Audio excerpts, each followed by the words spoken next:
Assalomu alaykum. Bugun sizlar bilan Mirzo Ulug'bek nomidagi O'zbekiston Milliy universiteti O'zbek tilshunosligi kafedrasi professori Muhabbat Qurbonova. Bugungi darsimiz tilshunoslik nazariyasi fanidan tilning semiotik tabiati mavzusida bo'ladi.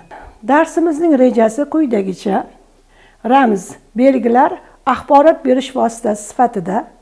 Keyingisi til belgilar tizimi. Uchinchi, Ferdinand de Saussure semiologiya fani asoschisi. Keyingisi sun'iy va tabiiy belgilar. Oxirgisi Peircening belgilar tasnifi. Ma'lumki, til kishilar orasidagi eng muhim aloqa vositasidir. U obyektiv borliqdagi ma'lum voqea hodisalar haqida axborot beradi. Axborot berish boshqa vositalar orqali ham bo'lishi mumkin. Masalan, yo'l harakati belgilari yoki bo'lmasam boshqa belgilar yordamida amalga oshirilishi mumkin. Bu jihatdan til ham axborot berish uchun asosiy vosita. Ularning hammasi uchun umumiy narsa o'zi haqida va shu bilan birga borliqdagi boshqa ma'lum narsa hodisalar haqida ma'lumot, xabar berishdir. Bunday vositalar ramzlar yoki belgilar deb nomlanadi. Inson o'zini qurshab turgan olamni bilish jarayonida olam unsurlarini obrazlar, ya'ni simvollar orqali tasavvur etadi. Ularni ongida obrazlar orqali aks ettiradi. Ongimizda aks etgan olam unsurlari belgilar orqali ifodalanadi. Axborotning har qanday moddiy ifodalanuvchilari belgi hisoblanadi. Tilning belgilar sistemasi ekanligi uning asosiy xususiyati va universal belgisidir. Belgi haqidagi falsafiy nazariya o'zining uzoq tarixiga ega. Qadimgi elatlar narsaning mohiyati va ularning nomlanishi yuzasidan ilmiy bahslardayoq yashirin holda belgi haqida, belgi tushunchasi haqida o'zlari ma'lumotga ega bo'lganlar. Faylasuflar ta'sirida 19-asrdan boshlab tilning umumiy nazariyasiga bag'ishlangan barcha lingvistik asarlarda so'zning ikki tomonlama xarakteri haqida gap ketadi va bu ikki tomonlama xarakteri ham belgi sifatida talqin etiladi. Ma'lumki, Ferdinand de Saussure tilning belgilik tabiatini ilk bor isbotlab bergan. Hatto belgi nazariyasi bilan shug'ullanuvchi alohida semiologiya fani mavjudligi haqida xabar beradi. Semiotikaning belgilar haqidagi fan sifatida umumiy qoidalari dastlab amerikalik mantiqshunos Charles Peirce va shvetsariyalik tilshunos Saussurelar asarlarida ayni paytda bir vaqtning o'zida bir-biridan bexabar holda qayd etilganligi fanga ma'lum.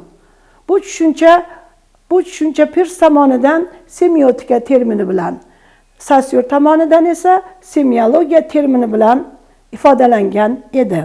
Semiotika g'oyasi keyinchalik, demak, Charles Morris tomonidan tartibga solindi va rivojlantirildi. Bir qancha Yevropa va rus olimlari ham semiotikaning rivojiga hissa qo'shdilar. Semiologiya fanining ta'rifiga to'xtaladigan bo'lsak, demak, uning ma'nosi axborot, ma'lumotlarni saqlash va uzatish uchun xizmat qiladigan belgilar va belgi tizimlarining umumiy xususiyatlarini o'rganadigan fan sohasi.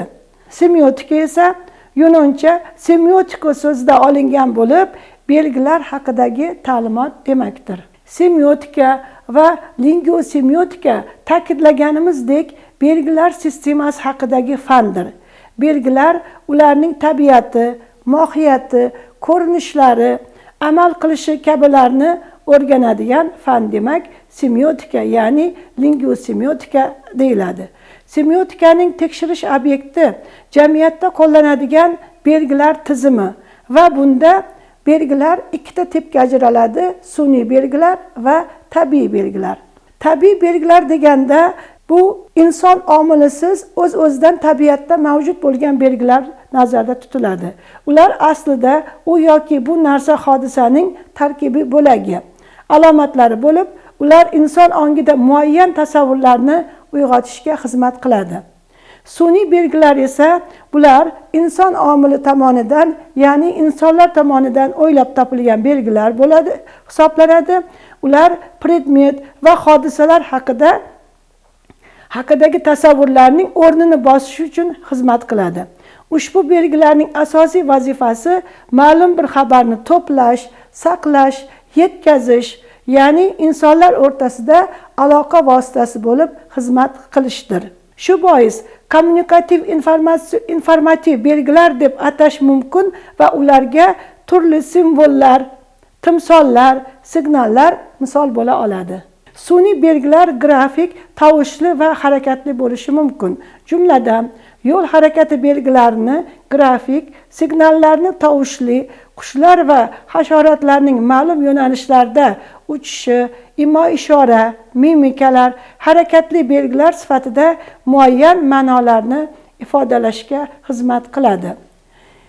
Pirs belgilarni tasnif qilishda belgining moddiy tomoni bo'lgan ifodalovchi bilan ma'no tomoni bo'lgan ifodalanuvchi o'rtasidagi farqlanish asosida 3 katta guruhga ajratgan edi. Birinchisi sanam belgilar, ikkinchi indeks belgilar, uchinchi esa simvol belgilar.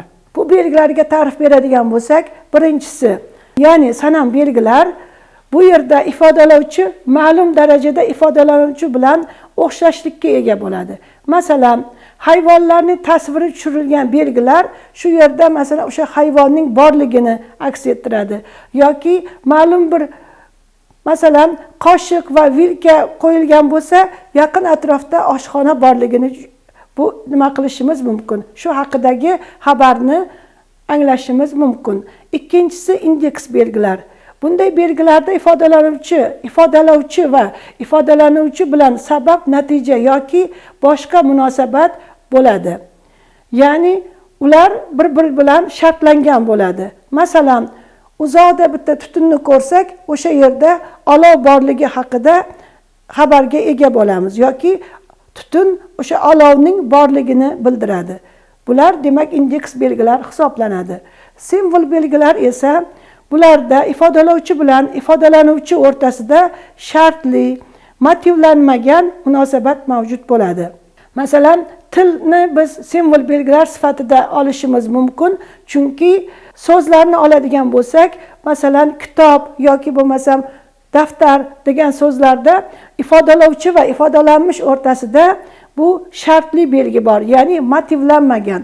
Chunki kitob ayni bir hodisa bo'lsa, ayni bir predmet bo'lsa, uni o'zbek tilida kitob, rus tilida yoki ingliz tilida boshqa bir so'zlar bilan ifodalash mumkin. Bu esa simvol belgilarning shartlangan ekanligini ko'rsatadi. Til tarkibini tashkil etuvchi struktural elementlar, morfema, so'z birikmasi, gap, matn va boshqalar bular muayyan informatsiyani olishga xizmat qiladi va ular ham belgilik tabiatiga ega. Ular ikki tomonlama, ya'ni informatsiyani qabul qilish ham yetkazish vazifasini bajaradi. Til grafik belgilar sifatida, tovushli belgilar sifatida ham, harakatli belgilarning o'rnida ham qo'llana oladigan ko'p tarmoqli belgilar sistemasidir. Shuning uchun tilni belgilarning belgisi deb atash mumkin. Demak, bugungi darsimizda siz bilan tilning belgilar tizimi ekanligi haqida suhbatlashdik. Demak, til bu belgilardan iborat. Tildagi har bir o'sha fonema, leksema yoki gap, matn ham belgilik tabiatiga ega. Chunki har qanday til birligi o'zida nimanidir ifodalaydi, nima haqidadir xabar beradi. Bundan tashqari darsimizda biz sun'iy va tabiiy tillar haqida ma'lumot berdik. Demak, sun'iy belgilar bular tabiatda mavjud, inson omilisiz o'zi bor bo'lgan belgilar hisoblanadi. Darsimizda tabiiy va sun'iy belgilar haqida ma'lumot berdik. Tabiiy belgilar demak inson omilisiz, insonga bog'liq bo'lmagan holda tabiatda mavjud bo'lgan belgilardir. Sun'iy belgilar esa inson tomonidan yaratilgan, shartlangan, motivlangan ma'lum bir axborotni berishga xizmat qiladigan belgilar tizimidir. Shu bilan bugungi darsimiz yakuniga yetdi. Keyingi darslarda uchrashguncha salomat bo'ling.